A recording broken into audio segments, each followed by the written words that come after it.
দেখো, আজকে আমার মেয়ে প্রথমবার তার ভাইদেরকে রাখি পরাবে। দুজনেই ছোট। কেমন দেখো, রাখি পরাতেই দিচ্ছে না ওর ভাই, রেগে করে লাস্টে চলেই গেল আমার মেয়ে। তারপরে আবার কোনো রকম বুঝিয়ে করে আনলাম, দিয়ে বললাম হোক করে দে, ছোট ভাই তো, ক্ষমা করে দে বাবা। আবার দেখো, আরেক ভাই তো প্রদীপটাকেই ধরে নিচ্ছিল। কি করবে, কিচ্ছু খুঁজে পাচ্ছিল না। আমরা একটু একটু করে শিখিয়ে দিচ্ছিলাম, কেন ও তো ছোটো, কিছুই জানে না।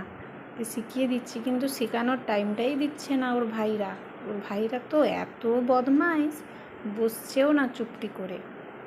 প্রথমবার রাখি, ও খুব এক্সাইটেড ছিল অনেক দিন আগে থেকেই। এই দেখো, ধরে জাপটে বেঁধে মাথায় টিক লাগাচ্ছে। ভাইকে তো কাঁদিয়েই দিল। তারপরে দুজনকে ধরিয়ে দিল চকলেট, ধর। দুজন মিলে চকলেট নিয়ে একটু চুপচাপ বস, তাও বসলো না। তারপরে এদিকে আমার বাবাকে ধরেছে রাখি পরাবে, আর তার দাদান হয় তো, তাই বলল তাহলে একটু রাখি পরিয়ে দিই। আমার বাবা বসেছেন রাখি পরতে, রাখি পরাচ্ছে, কিন্তু আমার মেয়ে এখন অবধি রাখি বাঁধতেই জানে না। কোনো রকম বেঁধেছে, দিয়ে এই বরণ করে নিল।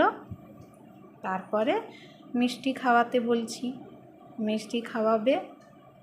তারপরেই এবার বকশিসের জন্য, রাখি যে বাঁধলো তার বকশিসটা নেবে না, সেটা কিন্তু ছাড়বে না, ওটা কিন্তু ঠিক মনে রেখেছে। এইবার বকশিসটা নিয়েই ছেড়ে দিল দাদানকে।